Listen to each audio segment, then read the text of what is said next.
والسابقون الأولون من المهاجرين والأنصار والذين اتبعوهم بإحسان رضي الله عنهم ورضوا عنه. STA TV Media Syiar Islam.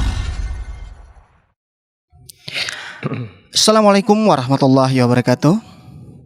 Dari Jalan Taman Siswa nomor 56 Banda Aceh, inilah Radio Syiar Aceh 96,1 FM, sahabat belajar ilmu Islam. Sahabat pendengar Radio Syiar Aceh 96,1 FM, Radio Alkan 106,1 FM, dan Radio As-Sunnah 91,4 FM Takengon.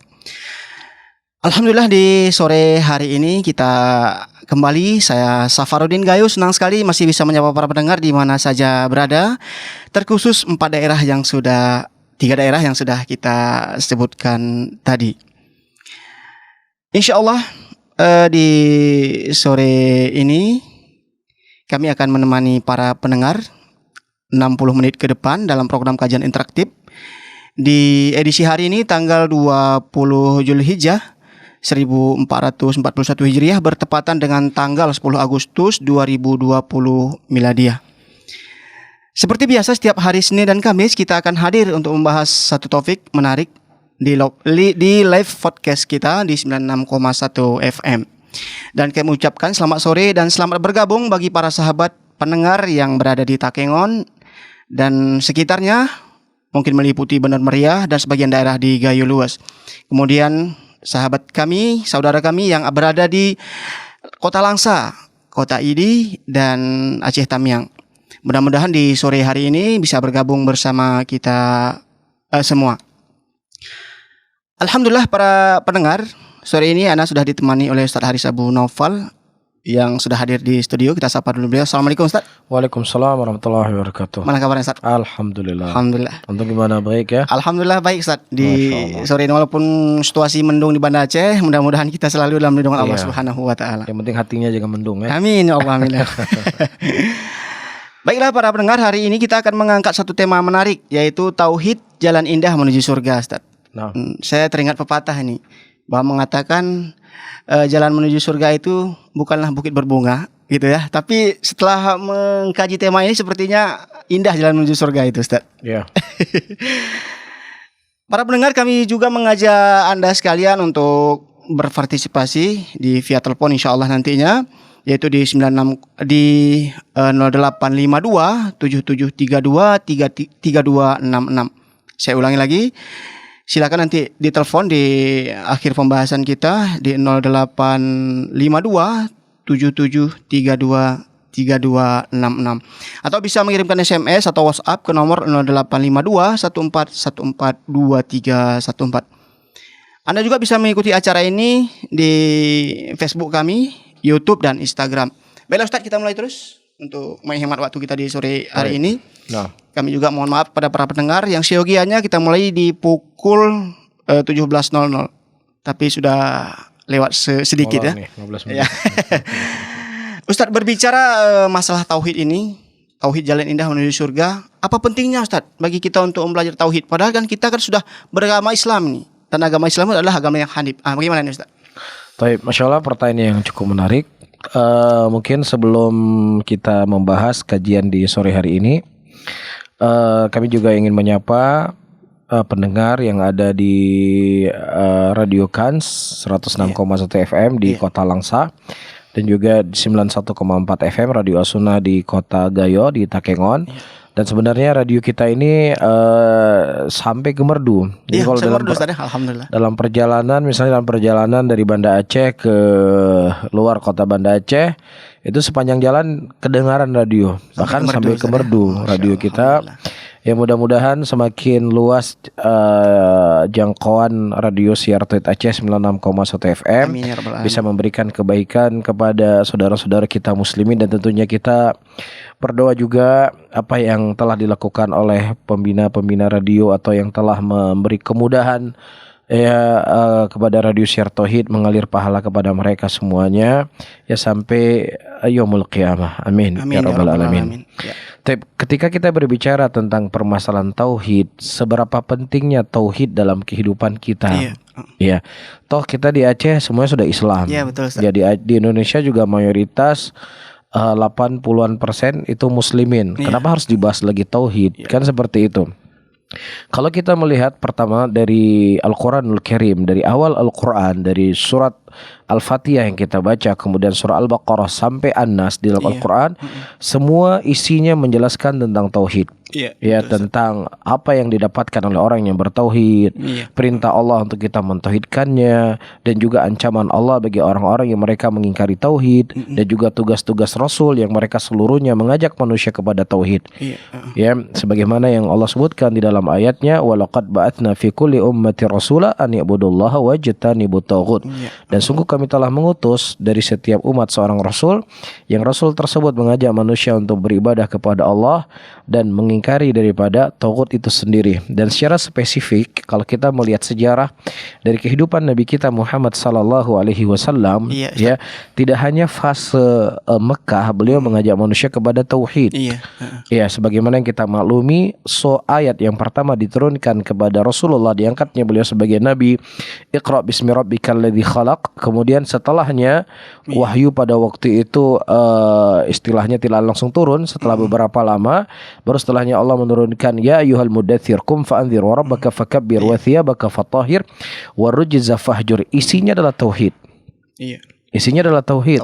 Mentauhidkan Allah dan mengingkari segala bentuk peribadatan kepada selain Allah. Apakah Nabi sallallahu alaihi wasallam stuck membahas masalah tauhid hanya di fase Mekah saja? Yang kita ketahui ketika hijrah Nabi SAW ke kota Madinah, di sana Madinah sudah menjadi kota Islam. Sebelum datangnya Nabi SAW, hampir mayoritas masyarakat Madinah mereka sudah masuk Islam. Ya, apakah setiba di Madinah Rasulullah tidak lagi mengajarkan kepada tauhid? Tidak. Bahkan ya beberapa hari sebelum wafat Nabi SAW, beliau mengingatkan para sahabatnya, ya, di antara hadis yang datang dari Nabi kita SAW di mana Rasulullah mengatakan idza mata fihim rajulun salih banu ala qabri masajid wa sawwaru fiha tilka suwar ulaiki syiraru khalqi indallah. Nabi SAW menyebutkan sesungguhnya ketika mati orang-orang saleh dari kalangan orang-orang Nasara, mereka akan membangunkan kuburan di tempat ibadah mereka, kuburan nabi-nabi tersebut. Kemudian mereka membuat gambar-gambar. Dan Rasulullah mengatakan mereka adalah sejelek-jelek makhluk di sisi Allah Subhanahu wa taala. Dan juga Nabi SAW mengatakan la'anallahu al-yahuda wan nasara ittakhadha qubur anbiya'ihim masajid wa ini anhakum an dzalik. Allah melaknat orang-orang Yahudi dan melaknat orang-orang Nasara ketika mereka menjadikan kuburan nabi-nabi mereka sebagai masjid, dan aku melarang keras kalian dari perbuatan tersebut. Ya, jadi ini sesuatu yang tidak akan bisa dihentikan. Ini sesuatu yang akan terus menerus dibicarakan, didakwahkan, diingatkan muslimin. Bahkan Nabi Allah Ibrahim alaihissalam, kita tahu keturunan Nabi Ibrahim semuanya nabi dan rasul. Tapi bersama dengan itu beliau faham akan pentingnya tauhid. Wajnubni wa baniya an na'budal asnam. Ya Allah, jauhkanlah diriku dan keturunanku dari yang namanya menyembah berhala. Iya, taib. Berbicara masalah tauhid, Ustaz, bagi pendengar kita mungkin ini bukan hal yang asing. Ya kan, sering kita sampaikan di radio tauhid ya. Kemudian namanya juga Radio Syiar Tauhid. Tapi tentunya kan ini harus diulang, Ustaz. Harus diulang dan terus-menerus. Mungkin saya bertanya, Ustaz, sebenarnya apa makna tauhid itu? Sebelum kita membahas tentang makna tauhid itu sendiri, ya tadi Safar menyinggung kalau seandainya kita tidak mengulang-ulangi masalah tauhid, seakan-akan di sini ada isyarat akan membuat malapetaka. Betul. Ya, nah kira-kira apa sih bentuk malapetaka ketika seseorang tidak membahas tentang permasalahan tauhid? Abdullah bin Abbas radhiyallahu taala anhu, sebagaimana disebutkan di dalam Sahih Bukhari, diceritakan ya kaum Nabi Nuh alaihissalam, ya orang-orang saleh dari kaum Nabi Nuh, Waddan, Waswaq, wa Yaghut, wa Ya'uq, wa Nasra, yang Allah sebutkan di dalam Al-Quran adalah orang-orang saleh. Kemudian orang-orang saleh ini mereka meninggal. Nah, ketika meninggal orang saleh ini, Ya, mereka membuat gambar-gambar di mana orang-orang soleh tersebut sering berkumpul. Iya. Tujuannya baik, agar supaya ketika melihat orang soleh ini termotivasi mereka untuk bisa dekat dengan Allah, semangat untuk beribadah, semangat untuk berbuat baik dan beraneka ragam lainnya. Tujuannya baik. Tujuannya pertama Nah, baik Ustaz ya. tujuannya baik. Kemudian setelah berlangsungnya waktu Iya. dan generasi yang pertama, tujuan mereka membuat gambar itu telah meninggal. Iya. Dan permasalahan tauhid sudah jarang disinggung, ya sudah jarang dibahas. Kemudian syaitan membisiki mereka, kalau nenek moyang kalian dulunya Iya. menjadikan ya patung-patung ini atau gambar-gambar orang-orang soleh ini adalah sebagai Tuhannya, Iya. sehingga disembahlah ya kepada selain Allah Subhanahu wa taala. Jadi ini sesuatu yang sangat berbahaya sekali. Taib, adapun at-tauhid, ya para hadirin dan hadirat sahabat pendengar Radio Syiar Tauhid Aceh 96,1 FM dan juga pendengar Radio Kans 106,1 FM dan Radio As-Sunnah 91,4 FM di kota Takengon. Iya. Ya, tauhid itu secara bahasa wahada yuwahidu tauhidan. Tauhid itu adalah artinya satu secara bahasa. Adapun secara definisi, para ulama menyebutkan at-tauhid ifradullahi ta'ala bil ibadah. Iya. Ketika seseorang mengesahkan Allah Subhanahu wa taala di dalam ibadah, itulah tauhid. Makanya Allah menyebutkan di dalam ayatnya, dan cukup banyak ayat-ayat yang menyebutkan dan menjabarkan tentang ketauhidan. Di antaranya firman Allah dalam Al-Quranul Karim ketika Ibrahim berkata kepada bapak dan kaumnya, "Idz qala Ibrahimu li abihi wa qaumihi innani bara'um mimma ta'budun illa alladzi fatarani fa innahu sayahdin." Ketika Ibrahim berkata kepada bapak dan kaumnya, sesungguhnya kami berlepas diri dari apa yang kalian sembah. Iya. Apa yang disembah oleh mereka? Ada di antara mereka menyembah matahari, ada di antara mereka yang menyembah pohon-pohon, ada di antara mereka menyembah batu, ada di antara mereka menyembah dewa-dewa yang beraneka ragam bentuknya. Nah, Nabi Ibrahim berkata, "Innani bara'um mimma ta'budun." Saya berlepas diri dari apa yang kalian sembah. Illa alladzi fatarani fa innahu sayahdin, kecuali kepada zat yang menciptakan aku. Siapa itu? Allah Rabbul Alamin. Jadi Nabi Ibrahim alaihissalam menafikan semua peribadatan kepada selain Allah dan menetapkan ibadah itu hanya kepada Allah Rabbul Alamin. Makanya disebutkan at-tauhid ifradullahi ta'ala bil ibadah. Mengesahkan Allah Subhanahu wa taala di dalam peribadatan. Namun kalau seandainya hanya sebatas saya meyakini Allah menciptakan, saya meyakini Allah memberikan rezeki, saya meyakini Allah mengatur alam semesta ini, tetapi ketika keyakinannya ini tidak dibarengi dengan menjadikan Allah Subhanahu wa taala satu-satunya yang dia ibadahi dan dia tidak beribadah kepada selain Allah, maka tentunya keadaan orang-orang musyrikin di zaman dahulu juga seperti ini. Orang musyrikin di zaman dahulu mereka meyakini Allah yang menciptakan, Allah yang memberikan rezeki, dan cukup banyak ayat-ayat dalam Al-Quran yang Allah berbicara tentang masalah ini. Di antaranya Allah mengatakan dalam ayatnya, "Wala in sa'altahum man khalaqas samawati wal ard la yaquluna Allah." Kalau seandainya engkau bertanya kepada mereka, Abu Lahab, Abu Jahal, siapa yang menciptakan langit dan bumi, maka mereka niscaya akan menjawab Allah.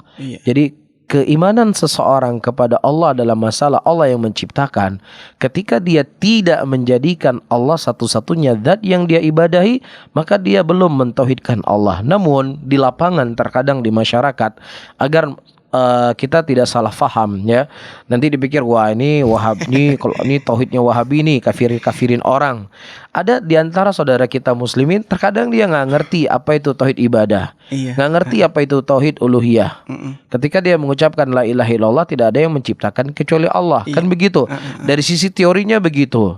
Namun dari sisi praktek, walaupun dia terkadang nggak mengerti apa itu tauhid uluhiyah secara definisi, dalil-dalil tauhid uluhiyah nggak ngerti, tapi secara di lapangannya dia tidak beribadah kepada selain Allah. Dia menyembah hanya kepada Allah, dia beribadah hanya kepada Allah, meminta hanya kepada Allah, berdoa hanya kepada Allah, bertawakal hanya kepada Allah dan lain sebagainya. Maka hakikatnya mereka adalah orang yang bertauhid, walaupun nggak ngerti definisi tauhid uluhiyah seperti itu. Ustadz, jika demikian, tadi kena disebutkan bahwa kelompok Abu Lahab CS juga di satu sisi mereka mentauhidkan Allah gitu. Dari sisi rububiyah. Jika demikian Ustaz, apa saja hak-hak seorang hamba dalam mentauhidkan Allah Ustaz? Terkhususnya hamba yang beragama muslim Ustaz. Pertama, ya dia merealisasikan dari makna kalimat tauhid itu sendiri. Ya ketika dia seorang muslim, ya pasti dia beriman kepada yang namanya rukun Islam. Iya. Ya daripada rukun Islam adalah mengucapkan asyhadu an la ilaha illallah dan mengucapkan asyhadu anna Muhammad Rasulullah. Iya. Dan dua kalimat ini adalah kalimat yang memiliki konsekuensi yang harus diyakini oleh setiap muslim dan setiap muslimah di dalam ucapannya. Di dalam kalimat tauhid la ilaha illallah di sini ada dua rukun. Iya. Yang pertama an-nafi, yang kedua adalah itsbat.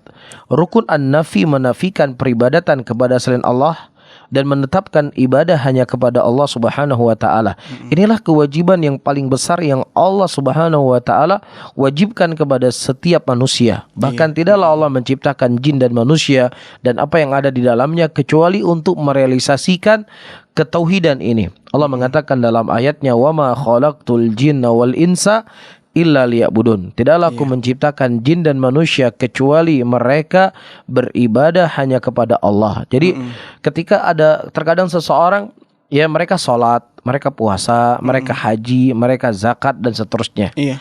Tetapi ketika di dalam permasalahan doaul masalah, doa ibadahnya oke, mereka ketika sholat nawaitu lillah dan seterusnya ya. Betul, Ustaz. Tetapi ketika di dalam doaul masalah, nah ini yang perlu kita mungkin kita garis bawahi. Dia menyembah hanya Allah, salat untuk Allah, ikhlas untuk Allah. Tapi ketika dalam masalah doa ada al-masalah, dia meminta doa yang melalui kubur ini, melalui wali ini, melalui wali yang telah meninggal ini, dia menyampaikan doa melalui wali-wali tersebut. Inilah kelakuan dari orang-orang musyrikin di zaman Rasulullah sallallahu alaihi wasallam. Dan sebentar ketika saya membahas ya orang yang datang ke kuburan ini, terus saya ulang-ulang, meminta kepada kubur, ini yang kita anggap sebagai perbuatan kesyirikan. Tapi ada di sana orang-orang datang ke kuburan tidak meminta kepada kubur, itu bukan pembahasan kita, kan begitu? Betul, karena ketika kita bahas ini ya kayak PKP gop, madu PKP, urun jauh kubu di PKP, siapa yang PKP urun jauh kubu? Kita membahas Anda pergi ke kuburan, kemudian Anda datang kepada wali fulan, mintalah kepada, berilah kepada saya anak, berilah supaya ini, masukkanlah saya dalam surga, bantulah saya nanti, ya hilangkanlah musibah di negeri kami, hilangkan corona di negeri kami. Dia mintanya sama kubur. Nah ketika Anda ke kubur tidak melakukan hal yang seperti itu, Anda mendoakan kebaikan bagi si mayit, itu sunnah, bukan perbuatan kesyirikan. Nah ketika Anda datang ke kuburan tidak melakukan apa yang saya sebutkan tadi, ya udah jangan baperan, kan begitu. Berarti kita tidak melarang orang ziarah kubur, Ustaz ya? Ya, Yang kita larang adalah kubur. Ketika ya kita juga datang ke kubur kan? Ya betul, Ustaz. Baiklah, sebelum kita lanjut, Ustaz, saya informasikan lagi bagi para pendengar yang ingin menyampaikan pertanyaan, silakan dikirimkan ke nomor 0852 1414 2314 atau nanti hubungi kami di akhir acara kita di 0852 77323266. Baik Ustaz, kita lanjutkan kembali. Ustaz, kita tidak bisa terlepas pembahasan tauhid ini dengan para sahabat, Ustaz ya. Para sahabat kan orang yang paling kokoh dalam bertauhid gitu ya. Orang yang memang langsung belajar dengan Rasulullah SAW. Jika demikian Ustaz, bagaimana sebenarnya metode para sahabat itu belajar tauhid dengan Rasulullah, Ustaz? Pertama, sebelum kita berbicara tentang masalah metode, disebutkan ada sebuah kisah seorang laki-laki yang bernama Tufail ibn Amr ad-Dausi radhiyallahu ta'ala anhu, seorang pemuda yang berasal dari negeri Daus yang arah negeri Yaman. Ya. Kemudian beliau ini berangkat ke Mekah. Dia berangkat ke Mekah bukan tujuannya untuk masuk Islam, enggak. Ya, dan juga tidak ada urusan dia untuk terjadi perselisihan antara Rasulullah dengan kaumnya pada waktu itu. Tapi dia ingin berhaji, karena memang haji sudah ada di syariat Nabi terdahulu, yaitu syariat Nabi Ibrahim alaihissalam. Dan singkat cerita, dia bertemu dengan Nabi SAW dan kemudian dia masuk Islam. Iya. Setelah beberapa lama beliau belajar dengan Nabi Muhammad SAW, ya, beliau kembali ke negerinya. Kemudian diajak ibunya, diajak ayahnya untuk masuk Islam, dan kedua-duanya masuk Islam. Kemudian dia ajak istrinya masuk Islam. Iya. Dan istrinya juga mengumumkan keislamannya. Kemudian dia berkata kepada istrinya, "Wahai istriku, mandilah engkau di Syarrah." Jadi di Syarrah ini sebuah tempat keramat. Di situ ada sungai. Ya, juga ada batu yang mengalir air dari sungai tersebut. Nah, pantang bagi penduduk Daus untuk mandi di situ. Jadi bisa kualat. Nah, hal-hal yang seperti ini atau keyakinan seperti ini terkadang diyakini oleh sebagian masyarakat. Iya. Ya, misalnya dulu kita pas kecil-kecil, awas ya jangan tunjuk-tunjuk kuburan, nanti bisa bengkok tangannya. Kan gitu ya. Iya. Nanti kalau supaya nggak bengkok, ditiup supaya nggak kualat atau yang semisalnya. Dan keyakinan seperti ini para hadirin dan hadirat itu terjadi pada waktu itu. Nah, ketika Tufail bin Amr ad-Dausi radhiyallahu ta'ala pulang dan dia mendakwahkan keluarganya, dia pertama kali dia minta kepada istrinya, engkau mandi di sana. Nah, istrinya kan baru masuk Islam, dia belum mengerti tentang apa itu tauhid, apa itu ini, apa itu akidah dan semisalnya. Kemudian kata istrinya, wahai suamiku, engkau tidak khawatir di syara ini akan menjadi mudarat untukku? Itu sudah menjadi kebiasaan nenek moyang kita, sudah menjadi keturunan endatu kita nyola gitulah mungkin. Nggak boleh kita mandi di situ. Apa kata Tufail bin Amr ad-Dausi? Dia cuma sekedar batu yang tuli, yang buta. Dia tidak bisa memberikan manfaat dan dia tidak bisa menghilangkan mudarat. Pergi engkau mandi ke sana, saya akan menjamin engkau akan selamat. Inilah ketauhidan yang diajar, yang dipelajari oleh para sahabat Nabi SAW kepada Nabi Muhammad SAW, sehingga mereka menjadi orang-orang yang kokoh, menjadi orang-orang yang benar-benar merdeka daripada ikatan-ikatan iblis alaihi lanatullah yang memalingkan seorang ibadah kepada selain Allah Subhanahu wa taala dan menjadikan Allah satu-satunya tempat ibadahi. Dan begitu juga contoh selanjutnya di zaman Umar bin Khattab radhiyallahu taala anhu, dan ini kisah yang cukup sering kita sampaikan. Jadi ada sebuah pohonnya disebutkan oleh Allah dalam Al-Qur'an. Laqad radhiyallahu 'anil mu'minin id yubayyinunaka tahta syajarati, dan Allah telah ridha kepada kaum mukminin ketika dibeat engkau di sebuah pohon. Itu pohonnya disebutkan dalam Al-Qur'an. Nah, pohon itu pernah Rasulullah berdiri membaiat para sahabatnya, dikenal dengan Bai'atur Ridwan. Ini kan pohon luar biasa. Kalau seandainya pohon ini ada di Indonesia, mungkin itu sudah dipugar. Kan begitu kan? Pohon bersejarah. Ya, pohon bersejarah, mungkin pohon keramat, tempat meminta, tempat berdoa, tempat menyerah kaoi atau semisalnya. Dan ini sesuatu yang nyata, real terjadi. Di mana-mana kita mendapatkan hal yang seperti ini. Ya, seperti di Yogyakarta, di alun-alun itu ada sebuah pohon.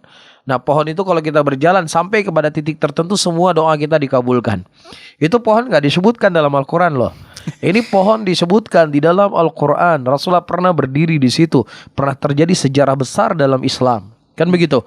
Kemudian orang-orang di zaman Umar bin Khattab ini, setelah meninggal Rasulullah, Umar bin Khattab sebagai khalifah, orang-orang mulai sudah datang ke situ. Sudah mulai itikaf di situ, sudah mulai sholat di situ, sudah mulai beribadah di situ. Ini Umar bin Khattab radhiyallahu taala anhu, beliau memandang ini sesuatu akan merusak akidah seseorang, akan merusak hati seseorang, akan merusak ketauhidan seseorang. Bayangkan kalau itu terjadi di zamannya Umar bin Khattab. Umar bin Khattab masih hidup. Umar bin Khattab masih hidup loh, Khulafaur Rasyidin. Ini zaman-zaman keemasan. Ya, tetapi sepertinya sudah ada telepon yang masuk. Apa kita jawab dulu ya? Boleh. Halo, assalamualaikum. Halo, waalaikumsalam. Ya, dengan Ibu siapa, di mana Ibu? Dengan Ibu Eli. Bu Eli di Bintang. Ya, di Bintang ya. Mau bertanya. Begini ya. Ada suatu kuburan gitu ya, kuburan keluarga gitu kan. Tadinya di situ ada kuburan wali gitu kan. Nah, ada beberapa kuburan, barangkali ada 4-5 gitu kan. Ya, terus tadinya kan sepi, nggak ada yang ziarah gitu kan. Nah, terus ada yang memperbaiki, dibikin mereka di situ, bikin kolam di situ, dipagar gitu kan. Pokoknya dibagusin gitu kan. Lalu katanya sekarang banyak peziarah katanya. Di situ gitu, banyak berziarah, ya nggak rame. Tadinya sepi, cuma ada beberapa kuburan gitu kan, nggak ada yang ziarah. Nah, lalu bagaimana ya bagi orang yang membangun gitu, merehab itu kuburan, apa dia berpahala atau berdosa gitu? Takutnya nanti kuburan itu dipakai syirik gitu kan, karena di situ ada kuburan wali gitu. Gitu, Bu. Nah, itu aja ya. Makasih banyak. Assalamualaikum. Assalamualaikum warahmatullahi wabarakatuh. Saya ulang pertanyaannya, Ustaz ya. Di komplek kuburan, Ustaz, di situ ada kuburan wali ya. Kemudian kuburan itu dipugar, Ustaz, dibangun apakah boleh dibangun karena nanti ditakutkan orang berbuat kesyirikan di situ. Kurang lebih seperti itu pertanyaannya Bu tadi. Baik. Pertama, saudara-saudara kaum muslimin dan muslimat rahimani wa rahimakumullah, di antara hal yang paling besar ya yang akan memudahkan atau akan menggiring seseorang ke dalam kesyirikan adalah fitnatul kubur. Iya. Ya, oleh karena itu kalau kita membaca hadis-hadis yang datang dari Nabi kita Muhammad sallallahu alaihi wasallam, maka akan banyak sekali larangan-larangan tentang mengenai kubur. Iya. Tidak boleh kubur itu dibangun. Ya, tidak boleh kubur itu diletakkan di masjid.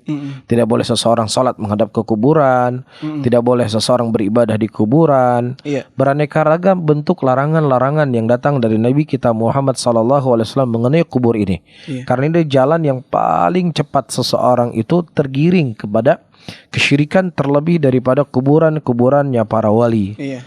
Ya, dan di sini kita bukan cerita walinya yang jelek, kita nggak cerita walinya, tapi karena kemuliaannya para wali tersebut, hati-hati orang-orang yang lemah itu, sehingga menjadikan itu sebagai tempat mereka beribadah kepada Allah Subhanahu Wa Taala atau beribadah kepada kubur itu sendiri. Oleh karena itu, di zamannya Umar bin Khattab radhiyallahu taala anhu, Abu Musa al-Asy'ari radhiyallahu taala anhu mengirim surat kepada Umar bin Khattab ketika di zaman Umar bin Khattab banyak negeri-negeri yang berhasil ditaklukkan menjadi negeri Islam. Ya. Jadi waktu itu Abu Musa al-Asy'ari radhiyallahu taala anhu mengirim sebuah surat kepada Umar bin Khattab di mana dia mendapatkan jasad seorang nabi yang bernama Nabi Daniel. Nah, nabi itu kan jasadnya tidak membusuk, jasadnya masih utuh. Jadi penduduk negeri tersebut ketika mereka musim kemarau itu kuburannya itu jenazahnya dikeluarkan supaya mereka mengambil bertabaruk agar bisa turun hujan. Bertawasul begitu modelnya. Nah, ketika Umar bin Khattab mendapatkan surat dari Abu Musa al-Asy'ari radhiyallahu taala anhu, kemudian Umar bin Khattab mengatakan, wahai ini sebelum saya menjawab apa jawaban Umar bin Khattab, mungkin kalau kita yang ditanya, nyo pahetan nyo paheta pugar nyo paheta jaga begat nyo bah itu urung-urung kuburan nabi awaknya. Nyo kuburan pasti kuburan keramat, kan begitu ya. Tapi subhanallah, yang kita ketahui Umar bin Khattab radhiyallahu taala anhu justru beliau mengirimkan surat kepada Abu Musa al-Asy'ari yang dimana dalam isi surat tersebut beliau berkata, koreklah 7 kuburan di sebuah tempat. Ya, dan tidak ada yang tahu engkau dan sahabatmu saja. Itu bawa jasad kan repot itu buat 2 orang ya. Tapi kalau seandainya dikhawatirkan kalau bawanya sekampung, ya mungkin ya akan ketahuan di mana kuburannya, kan seperti itu. Tapi dihilangkan jejak kuburan tersebut supaya menjaga hati muslimin agar tidak menjadikan kecondongannya kepada kuburan, kecondongannya kepada Allah Subhanahu wa ta'ala. Namun lagi-lagi harus sering kita ulang-ulang ya Safar ya. Karena orang dia akan beranggapan, wah nyok haji jauh kuburan. Selalu akan begitu. Wah ini gak memuliakan orang soleh. Selalu akan begitu jadinya. Kita mengatakan ziarah kuburan itu merupakan sunnah dari sunnah Rasulullah SAW. Tetapi yang dilarang adalah apa-apa yang kemudian seseorang menjadikan kuburan itu sebagai tempat dia mau berdoa ya, atau tempat dia bertawasul dan yang semisalnya. Wallahu a'lam bishawab. Ya, itu tadi Bu Eli yang ada di Belang Bintang, semoga bisa dipahami Bu. Kami undang lagi pertanyaan, mungkin ada yang bertanya, silakan di nomor 0852 7732 3266 atau via WhatsApp atau SMS di nomor 0852 1414 2314. Sembari kita menunggu pertanyaan Ustaz, kita lanjutkan pembahasan sedikit lagi. Baik. Ini Ustaz, berbicara tauhid tentunya kan tidak terlepas dari akidah Ustaz ya. Sebenarnya bagaimana akidah para sahabat dalam asma wa sifat Ustaz? Ini terkadang di kaum muslimin kan fenomena yang terjadi beraneka ragam Ustaz. Ini bagaimana? Baik. Pembahasan ini sebenarnya sudah cukup sering kita bahas dari buku-buku dan kitab-kitab para ulama kita. Kita sudah pernah mengkhatamkan kitab Aqidatis Salaf Ashabil Hadits miliknya Syekh As-Sabuni. Kita juga sudah membahas kitabnya, kita sudah membahas kitab Syarh Sunnah lil Imam Barbahari, Ushul Sunnah lil Imam Ahmad dan semisalnya, yang dimana ketika Rasulullah SAW mengkhabarkan tentang sifat-sifat Allah, ya, ataukah Rasulullah membacakan tentang sifat-sifat Allah dalam Al-Quran, maka kita mendapatkan para sahabat Rasulullah SAW mengimaninya. Mereka Iya. tidak bertanya, tidak membahas seperti orang-orang hari ini membahas. Kan seperti itu. Iya, iya. Dalam keadaan para sahabat Rasulullah SAW itu sangat penasaran. Beliau sangat penasaran dengan ilmu. Iya. Apa saja yang dibuat oleh ilmu, apa saja yang dikhabarkan oleh Rasulullah SAW ya tentang sebuah perbuatan atau sebuah informasi, mereka kan selalu bertanya. Iya. Misalnya Rasulullah salat Allahu Akbar, beliau diam sejenak. Kemudian langsung mereka bertanya, ya Rasulullah, tadi engkau kan bertakbir. Iya. Sebelum engkau membaca Al-Fatihah, engkau diam sejenak. Apa yang engkau baca ya Rasulullah? Jadi para sahabat itu penasarannya tinggi atau keponya sebenarnya cukup tinggi ketika dalam urusan keagamaan yang memang itu sesuatu yang ada bentuk amalannya untuk mereka. Tetapi ketika Rasulullah membaca tentang Ar-Rahmanu 'ala arsyistawa, Iya. ketika Rasulullah SAW membahas tentang nuzulullah, Allah Subhanahu wa taala turun di sepertiga malam. Ini kan hadisnya di kitab Sahihain. Iya. Hadisnya di kitab Sahih Muslim dan semisalnya. Dan itu di Rasulullah nggak bisik-bisik ngomongnya. Beliau nggak ngomong sendiri. Ya, nggak ada orang di hadapan beliau. Nah, kalau seandainya tidak ada orang di hadapan beliau, kan hadisnya tidak sampai kepada kita. Nah, ini beliau bicarakan di depan Abu Bakar, di depan Umar, di depan Utsman, di depan Ali, dan di depan seluruh sahabatnya. Ya, dan kita tidak mendapatkan satupun para sahabat Rasulullah SAW yang membahas permasalahan ini seperti pembahasan orang-orang hari ini. Iya. Kan seperti itu. Mereka tahu ada perbedaan waktu karena mereka ada yang pergi ke Syam, mereka pergi ke Mesir, mereka pergi ke Yaman, mereka pergi ke Irak. Bahkan ketika disebutkan hadis dari Abdullah ibnu Umar atau Abdullah ibnu Abbas radhiyallahu taala anhu, ketika beliau tiba di kota Madinah pada waktu itu, ya, yang mana beliau mengatakan di negeri Syam beliau sudah berpuasa kemarin. Iya, Dari Madinah baru berpuasa, berarti ada perbedaan waktu. Perbedaan waktu, Ustaz, ya. Seperti itu kan. Dan mereka faham dan mereka menyadari bahwasanya ada hal-hal dari sifat-sifat Allah Subhanahu wa taala yang itu tidak akan bisa dicerna dengan akal, tetapi cukup mereka terima saja. Tapi kalau kita berbicara logika, orang-orang yang mereka menolak sifat turunnya Allah Subhanahu wa taala ke langit dunia, karena nanti di sepertiga malam di Indonesia, di Amerika nggak sepertiga malam, kan beraneka ragam. Itu yang dia khayalkan seakan-akan itu sifatnya manusia. Kalau sifat manusia memang betul. Ini sekarang saya lagi berbicara ini. Oke, saya lagi berbicara. Kemudian ada orang telepon 10 orang. Iya. Mampu nggak saya mendengar? Ya, Safar bicara, ya, Nopri bicara, yang telepon bicara, 10 orang berbicara sama saya di sini. Kira-kira apa kesimpulan saya?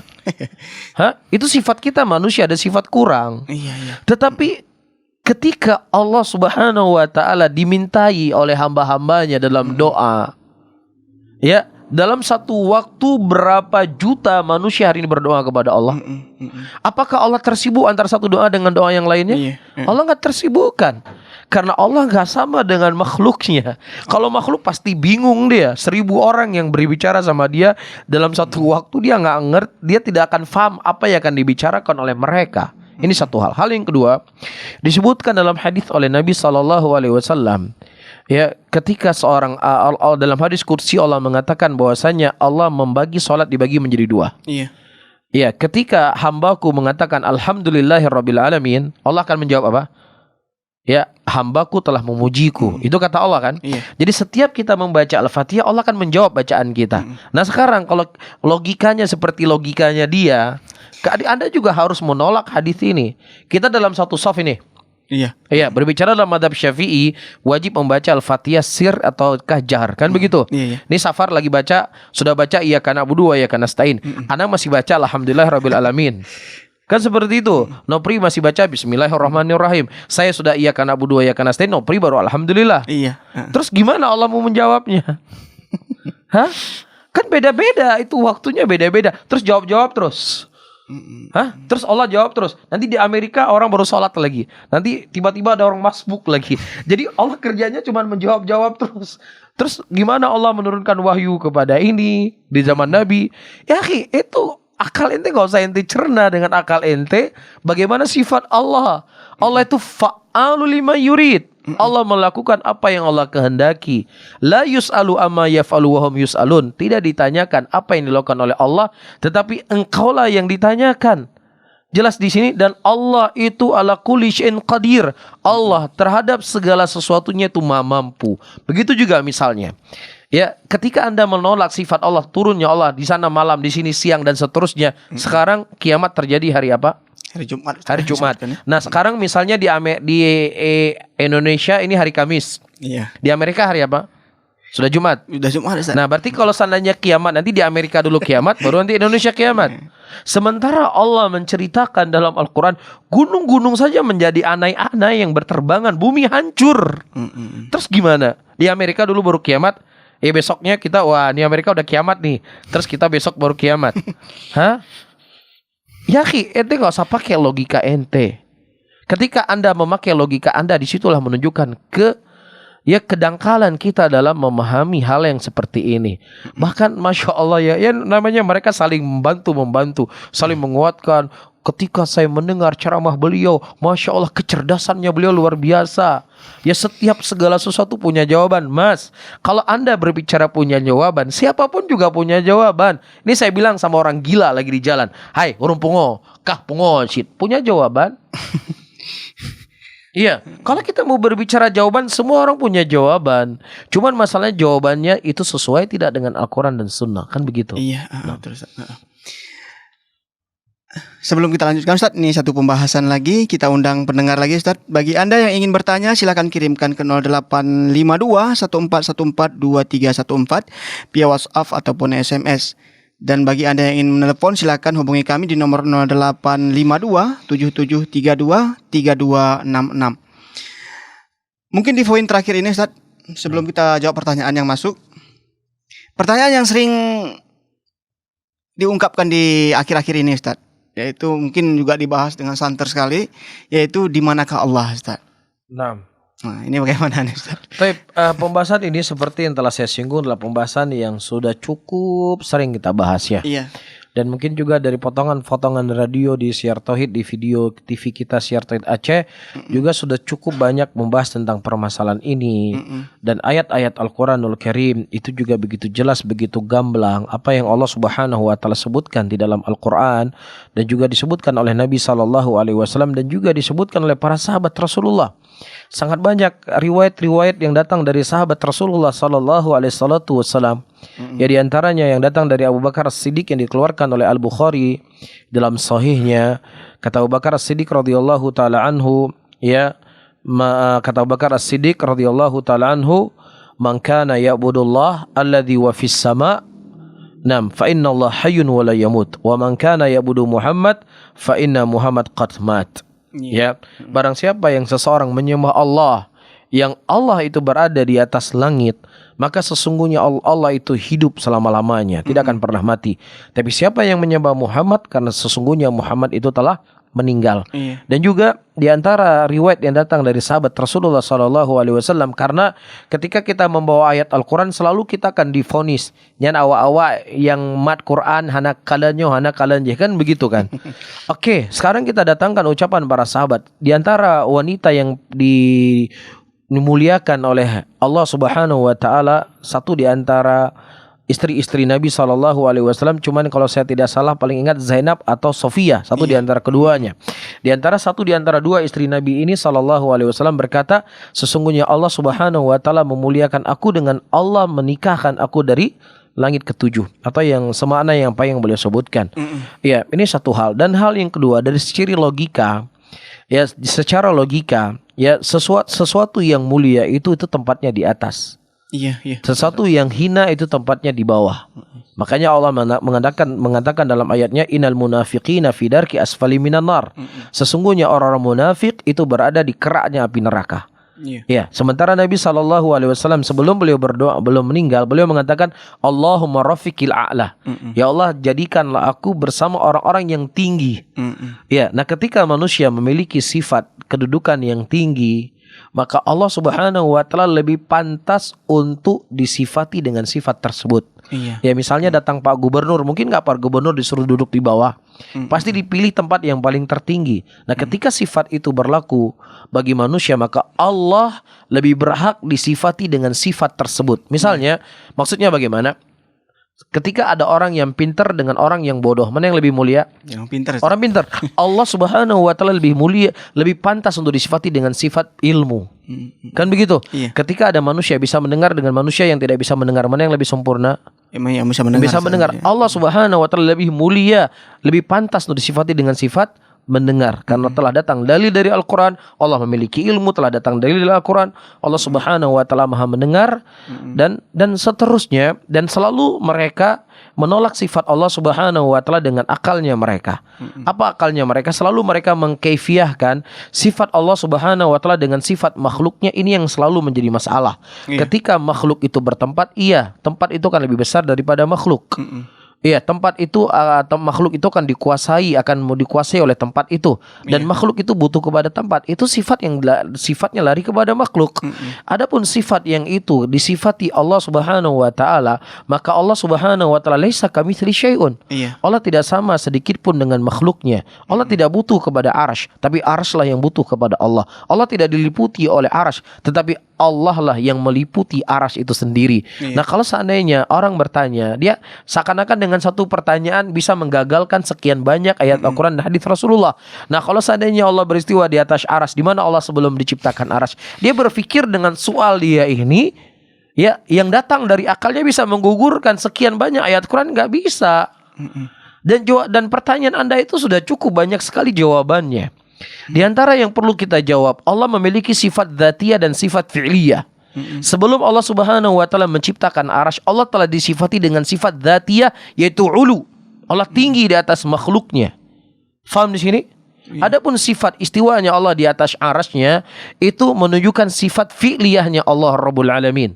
Allah melakukan sekehendak dari apa yang Allah kehendaki. Allah melakukan apa yang Allah mau.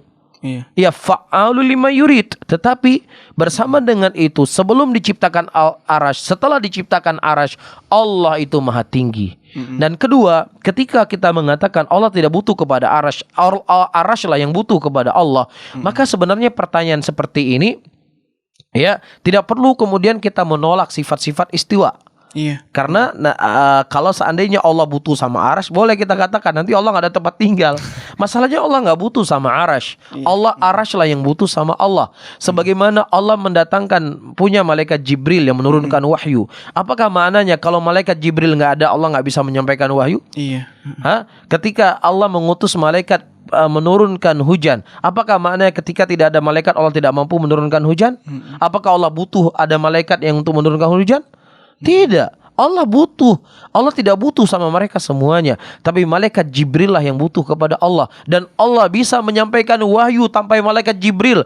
Tetapi ketika Allah menjadikan Jibril sebagai penyampai wahyu, fa'alu lima yurid, Allah melakukan apa yang Allah kehendaki. La yus'alu amma yaf'alu wa hum yus'alun. Tidak ditanya apa yang dilakukan oleh Allah. Kenapa ya Allah menjadikan malaikat Jibril? Kenapa Allah enggak perintah sendiri wahyunya? Ya, nggak perlu ditanya. Allah Subhanahu wa taala itu melakukan apa yang Allah kehendaki. Bisa difahami ya? Iya, Ustaz. Baik Ustaz, sebelum kita menjawab pertanyaan yang sudah masuk ke redaksi kita undang lagi para pendengar. Mungkin pendengar kita di Aceh Tamiang, Aceh Timur dan Kota Langsa, atau pendengar kita di dataran tinggi Gayo luas bagian tempat, kemudian Takengon, Benar Meriah. Bagi Anda yang ingin menyampaikan pertanyaan, silakan kirimkan ke 0852 1414 2314. Atau silakan hubungi kami di nomor telepon 0852 7732 3266. Ustadz, kita jawab dulu pertanyaan yang sudah masuk, Ustadz. Boleh. Ini pertanyaan yang dari Instagram, Ustadz. Pertanyaannya, Ustadz, bagaimana menasihati orang tua yang berkeyakinan menyimpang, percaya kepada ulama yang berilmu mistis? Nah, ini bagaimana nih, Ustadz? Adab terhadap orang tua, kemudian mendakwahi bagaimana nih, Ustadz? Sepertinya pembahasan ini sudah cukup banyak masuk ke redaksi Siar Tauhid Aceh. Dan sepertinya juga kita sudah pernah jawab ya, Nopri ya? Ya, manajer acara sore hari ini. Sudah sering kita jawab ya. Dan supaya tidak berulang, mungkin nanti Nopri bisa men-share kembali, Ustaz. Ya, di-share kembali. Oke, pertanyaan selanjutnya, Ustaz. Ini dari pendengar Radio As-Sunnah Takengon 91,4 FM yang bertanya, bagaimana pandangan syariat Islam orang yang berobat ke dukun? Terkadang disebut kiai, ustadz, paranormal, orang pintar, guru kampung dan sebagainya, Ustaz. untuk kesembuhan segala macam penyakit, terkhusus corona, Ustaz. Ini berbahaya juga ini corona. Dukun ikut di menangani COVID-19 ya. Kemudian apa dampak timbul bagi si pasien, Ustaz? Si dukun dan negeri di tempat dukun itu praktek, Ustaz. Ini bagaimana? Yang pertama, telah datang hadis-hadis dari Nabi kita Muhammad SAW tentang hukum datang ke dukun. Di antaranya kata Rasulullah SAW, man ata kahinan fasaddaqu bima yaqul faqad kafara bima unzila ala Muhammadin sallallahu alaihi wasallam. Barang siapa yang seseorang mendatangi dukun dan kemudian dia membenarkan apa yang diucapkan oleh dukun tersebut, maka sungguh dia telah kafir apa yang diturunkan kepada Nabi Muhammad sallallahu alaihi wasallam.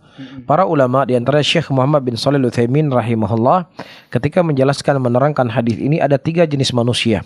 Yang pertama ketika dia mendatangi dukun dan membenarkan apa yang diucapkan oleh dukun tersebut. Ini Bapak kalau seandainya mau sembuh dari penyakit, ya Bapak harus banyak berzikir, Bapak harus banyak sholat, Bapak harus sering menjaga wudhu, ya. Dan ini sebenarnya adalah metode dan cara mereka untuk mengelabui manusia. Ya di awal-awalnya Masya Allah, hai hantom ku semayang long semayang sunah wuduh 2 rakaat. Hantom ku semayang, kujak baurnya kayak semayang 2 rakaat. Masya Allah. Ini kan hal-hal yang memang salah satu cara untuk dia menipu manusia. Ya di awalnya disuruh ini. Tetapi ya saya berhadapan dengan beberapa, ada orang yang mereka punya datang, orang-orang yang dianggap sebagai orang yang alim atau dianggap sebagai A dan B, C, D, beraneka-ragam bahasa-bahasa yang mungkin dilakopi orang-orang tersebut. Kalau kita tanya memang betul, tapi ada nggak disyaratkan dengan syarat tertentu? Ya setelah kita korek, nah bacut agak punya yumita mano hitam yokoh bak kuburannya, atau yumita bunga kembang 7 warna terus saya disuruh mandi, atau saya berpuasa tidak boleh makan ini, tidak boleh makan itu sebenarnya adalah praktek-praktek perdukunan. Jadi kalau seandainya di awal prakteknya dukunnya pakai kerabu, ya pakai kalung, bertato, pakai gitar, rambutnya panjang, kira-kira ada yang mau datang nggak kira-kira? Nggak ada yang mau datang. Ya, nah bagaimana supaya cepat laku? Dia akan berpakaian dengan pakaian agama, kan seperti itu. Para pengemis yang ada di jalan, itu biasanya kalau ngemis tidak di Aceh, di mana-mana, di Jakarta, bahkan juga di kota-kota yang di sana juga ada orang non-Islamnya. Selalu udah ngemis udah pakai jilbab. Udah ngemis sudah pakai peci, udah ngemis sudah pakai nama-nama Allah, sudah berselawat dan lain sebagainya. Ya terkadang mungkin sholat pun nggak pernah. Tapi kalau sudah ngemis, bantulah ya Allah, saya hamba miskin, ya Allah, kalau dikasih uang, ya Allah, berdoa dia. Jadi memang ketika masuk dalam urusan keagamaan ini paling cepat lakunya. Paling cepat laku. Ini jalan tol untuk memudahkan, memuluskan semua hal. Kan begitu. Jadi ketika mereka praktek-praktek dengan model-model yang seperti inilah yang mengelabui banyak manusia. Jadi hati-hati. Hati-hati. Nah yang kedua, orang mendatangi dukun cuman iseng-iseng.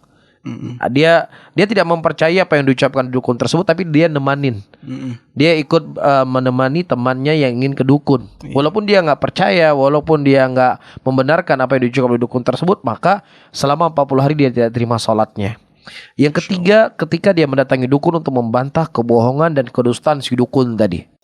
Maka ini kalau seandainya orang mampu dari sisi hujah dan lain sebagainya, maka Rasulullah SAW telah melakukan yang mendatangi Ibnu Sayyad, tukang dukun atau tukang sihir pada waktu itu.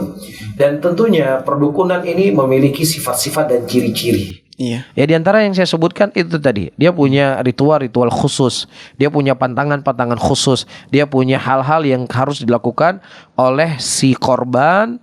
Ya walaupun di awalnya disuruh sholat, disuruh berwudu, disuruh banyak berdoa dan yang semisalnya. Ya dan sedikit guru kami Syekh Muhammad Al-Imam, beliau punya sebuah kaset yang saya dengar. Waktu itu ada tukang sihir yang datang ke tempat beliau, yang kemudian tukang sihir itu bertobat, dan ternyata tukang sihir ini dia inilah khotib masjid dan imam masjid. Dia khotib masjid, tetapi subhanallah ketika dia sujud, ketika dia sholat nggak pernah mandi wajib. Dia sujudnya bukan untuk Allah, dia sujudnya untuk syaitan. Tapi kenapa dia berprofesi dengan khatib masjid dan imam masjid supaya bisa mudah menipu manusia. Iya. Disitulah dia masuk. Iya. Jadi hati-hati. Iya. Allahu a'lam bishawab. Kita tambah waktu 15 menit lagi Ustaz, karena tadi Ustaz terlambat 15 menit. Siap. Biar korupsi waktu ya. Pertanyaan selanjutnya Ustaz, ini dari pendengar Takengon Ustaz nih. Dari Takengon sudah muncul beberapa orang, dari Langsa belum Ustaz. Kita tunggu juga dari Langsa ya. Ini ada kuis nih hari ini ya. Insya Allah Ustaz di mungkin 10 menit atau 5 menit sebelum berakhir nanti. Oke. Ustaz Yana dari Takengon mau bertanya, bagaimana kalau kita ziarah kubur tidak bermaksud meminta kepada kubur atau si mayit, tetapi menghubungkan ziarah kubur tersebut kepada maksud tertentu. Contohnya ketika salah satu keluarga kita mau menikah Ustaz. Ini bagaimana Ustaz? Nikahnya ke kuburan. Ngambil berkah di kuburan. Bisa jadi. Ini bagaimana Ustaz? Nah, ini hal yang nggak dibenarkan di dalam agama kita, mengambil berkah melalui kubur. Ya, ini hal yang tidak dibolehkan. Pernah suatu hari Anas bin Malik radhiyallahu taala salat di samping kuburan. Iya. Kemudian kata Umar bin Khattab al-Qabrah, wahai Anas, di situ ada kuburan, ada kuburan. Ya, tidakkah engkau mendengar Nabi SAW mengatakan, ya, jangan engkau menjadikan masjid itu sebagai jangan engkau menjadikan kuburan itu sebagai masjid. Maksudnya jangan engkau menjadikan kuburan sebagai tempat engkau beribadah di situ. Iya. Dilarang oleh Umar bin Khattab radhiyallahu taala anhu. Ya, jadi ketika seseorang mau menikah, ibunya sudah meninggal, dia datang ke kuburan meminta keberkahan dari orang tuanya, ini hal enggak dibolehkan dalam agama. Ya, telah datang hal-hal yang perlu untuk dilakukan oleh seseorang, keberkahan dalam dia berumah tangga. Ya, pertama dia mencari wanita yang salehah sebagai calon istrinya, yang kemudian dia setelah cocok dengan wanita tersebut, ya sudah dia menikah. Ya, supaya dia bisa menjaga istrinya dan juga menjaga dirinya. Setelah dia melakukan akad nikah, dia baca di jidat, dia pegang jidatnya, dia membaca Allahumma inni as'aluka khairaha wa khaira ma jabata alaih wa a'udzubika min syarriha wa syarri ma jabata alaih. Ini doa yang diajarkan oleh Nabi. Ya Allah, aku minta kebaikan ya dari wanita ini dan kebaikan yang muncul darinya, dan aku memohon kepada engkau kejelekan dari wanita ini dan kejelekan yang muncul darinya. Dan juga Rasulullah telah mengajarkan kita doa barakallahu laka wa barakallahu alaik wa jama bainakuma fi khair, yang artinya barakallahu laka, semoga Allah memberkahimu, wa barakallahu alaik, dan juga semoga Allah memberkahimu ketika engkau punya masalah. Iya. Jadi barakallahu laka berkah juga artinya, kalau wa barakallahu alaik juga artinya berkah. Maksudnya ketika engkau punya masalah cekcok dengan suamimu, dengan istrimu, dan itu sesuatu ya kan terjadi siapa saja berumah tangga. Iya. Nah, walaupun dalam kondisi seperti ini, semoga Allah tetap memberkahimu, tetap membuat engkau bahagia dan bisa menyelesaikan permasalahan dan lain sebagainya. Ini kan sebenarnya hal-hal yang seseorang bisa bertawassul dengan doa-doa yang diajarkan oleh Nabi SAW tersebut tanpa harus datang ke kuburan. Iya. Baik. Nyambung pertanyaannya Ustaz. Pertanyaan selanjutnya, Ustaz, saya ingin bertanya, apakah orang yang minum khamar kemudian mabuk dan memukul istri Ustaz, pertanyaannya apakah ibadahnya diterima Ustaz? Taib. Nah, orang yang mabuk dan memukul istri adalah dosa. Iya. Tapi dosa ini tidaklah sampai membuat orang itu jatuh dari kepada kekufuran. Dosa-dosa yang membuat yang terjatuh kepada kekufuranlah yang ditolak amalannya, tidak diterima amalannya. Faja'alnahu haba'an manthura, dan kami jadikan amalan-amalan yang mereka lakukan seperti debu yang berterbangan. Namun inilah perbuatan zalim, ini perbuatan dosa, ini perbuatan yang dilarang oleh Allah, minum khamar dan juga memukul istri dan lain sebagainya. Tetapi itu tidaklah kemudian misalnya dia sholatnya nggak diterima, ya, atau dia berpuasa, puasanya tidak diterima, tetap sholatnya diterima selama dia sebagai seorang muslim. Dan dosa yang lain dia lakukan tidak menghalangi dia untuk mendapatkan pahala dari amalan-amalan yang telah dia lakukan, namun dia jangan merasa aman daripada dosa dan maksiat yang dilakukan tersebut. Wallahu a'lam. Pertanyaan yang masuk Ustaz, kita jawab selanjutnya. Ustaz mau bertanya, apakah orang yang tidak percaya bahwa Allah itu di atas arasy bisa keluar dari Islam atau hanya dosa besar saja Ustaz? Pertama, kalau seandainya seseorang itu mengingkari inat ya dengan ayat-ayat Allah dan hadis-hadis Rasulullah sallallahu alaihi wasallam yang menyebutkan tentang permasalahan ini, ya maka di sana para ulama mereka telah menghukumi kelompok Jahmiyah yang menolak sifat-sifat Allah Subhanahu wa taala, ya dengan keluar dari Islam. Dan juga diantaranya Al-Imam Ibn Khuzaimah rahimahullah, beliau memiliki ucapan yang sangat keras tentang permasalahan ini. Namun ada di antara orang-orang yang mereka tidak menerima tentang sifat istiwa, ya dalam arti kata mereka mentakwil. Ya mereka mentakwil, mereka mengimani ayat-ayatnya, mengimani hadis-hadisnya, tetapi mereka mentakwil. Oh maksudnya begini, oh maksudnya begini. Maka orang seperti ini tidak dikeluarkan dari Islam. Sebagaimana yang disebutkan oleh para ulama dari kelompok ahlul kalam yang menafikan sebagian sifat dan menetapkan sebagian sifat, dan penafian mereka kepada sebagian sifat dengan mentakwil dan lain sebagainya, maka orang tersebut tidaklah dikeluarkan dari Islam. Dia masih seorang muslim, tetapi dia menyelisih daripada metode dan jalannya para a'immatus salaf. Wallahu a'lam bishawab. Ada pertanyaan terakhir masuk nih Ustaz. Mungkin ini yang terakhir kita jawab nih. Pertanyaannya dari Rudiman di Banda Aceh Ustaz. Pertanyaannya, semoga Allah menjaga manhaj yang hak ini. Saya Rudiman, saya mau bertanya Ustaz. Saya ingin bertanya bagaimana dengan tauhid tasawuf atau yang tauhid yang lainnya Ustaz? Apakah memang ada tauhid seperti itu? Taib, wallahu a'lam bishawab. Ya, at-tasawuf ini muncul pada tahun 200-an Hijriah. Ya, di mana munculnya kelompok tasawuf adalah orang-orang yang mereka ingin mensucikan hati mereka supaya bisa lebih dekat dengan Allah, supaya lebih tenang beribadah kepada Allah, supaya lebih khusyuk ketika menyebut nama Allah Subhanahu wa taala. Iya. Ya, ini kelompok yang pertama muncul, ya tujuannya mereka baik, mensucikan hati atau tazkiyatun nafs. Tazkiyatun nafs. Dan mereka mensucikan hati mereka dengan cara menjauhi perkara-perkara dunia, ya, dan menjauhi hal-hal yang dibenarkan dan dibolehkan dalam Islam. Oleh karena itu, di antara hal yang disebutkan waktu itu ada sebuah hadis yang sengaja dibuat untuk untuk lebih membuat orang itu percaya dengan jalan-jalan tersebut. Di antaranya disebutkan awal bidah fi adil Islam asyaba, bahwasanya awal daripada kebidahan yang muncul di alam Islam itu adalah kenyang.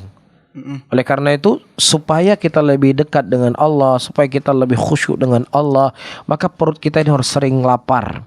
Ya, kita harus menjauhi hal-hal yang itu bisa melalaikan kita dengan Allah Subhanahu wa taala. Dan ini adalah awal muncul daripada kelompok tasawuf sebagaimana disebutkan oleh ulama-ulama tasawuf, dan bisa dibaca ucapan buku-buku dari ulama tasawuf. Namun para hadirin dan hadirat yang dimuliakan oleh Allah, sahabat pendengar Radio Syiar Tauhid Aceh 96,1 FM, dengan perkembangannya waktu, dengan waktu yang berjalan dan lain sebagainya, maka ada di antara orang-orang yang mereka memiliki tarekat seperti ini. Bahkan orang-orang tarekat sendiri pun terkadang menyesatkan daripada tarekat yang lainnya. Karena sudah ada yang mengaku melihat Allah, walaupun tidak semua tarekat tasawuf mengaku melihat Allah, tapi ada tarekat-tarekat tasawuf yang mereka mengakui bahwasanya mereka bisa melihat Allah. Ya, dan juga mereka mengatakan haddatsana rabbi, haddatsana qalbi, haddatsana rabbi, telah diriwayatkan dari hati saya dan hati saya telah dikhabarkan dari Allah. Kalau kalian mengambil ilmu dari orang-orang yang mati, mengambil ilmu dari Rasulullah sallallahu alaihi wasallam, itu mengambil ilmu dari orang yang sudah mati. Abu Khari sudah mati, gurunya Bukhari sudah mati. Sahabat sudah mati, Rasulullah sudah mati. Adapun kami mengambil ilmu dari zat yang masih hidup selama-lamanya. Jadi langsung mengambil ilmu dari Allah. Walaupun kita mengatakan tidak semua tarekat sufi, tarekat tasawuf punya pemikiran seperti ini, tapi ada tarekat-tarekat yang mereka memang berjalan seperti ini.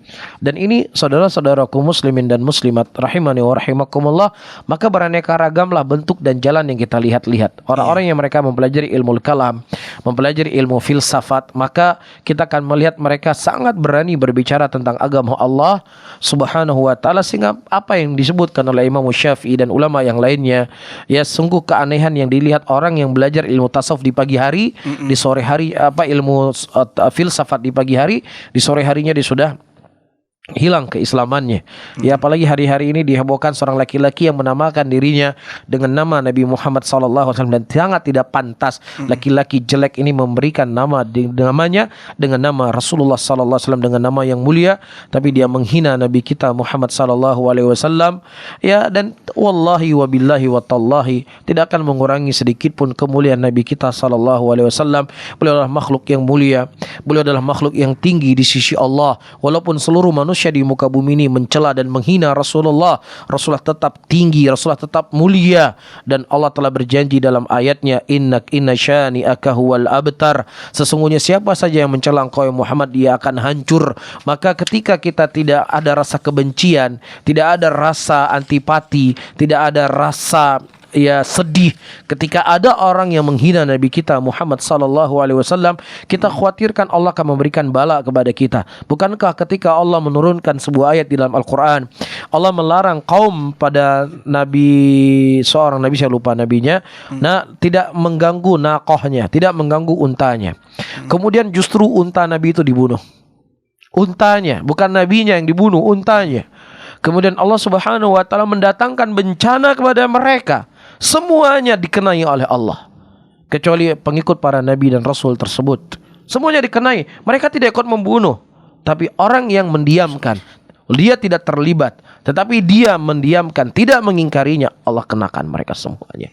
Apalagi hari ini orang mencela Rasulullah sallallahu alaihi wasallam, dipertontonkan, disebarkan. Na'udzubillah.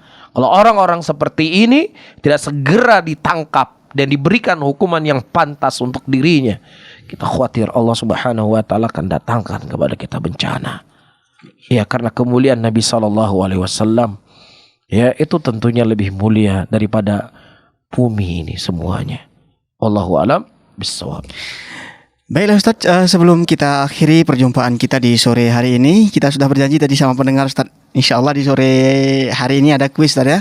Ya, insyaallah. Kuis dari Madu Ibnu Asyir Ustaz. Mungkin pertanyaan ringannya Ustaz saja yang buat Ustaz.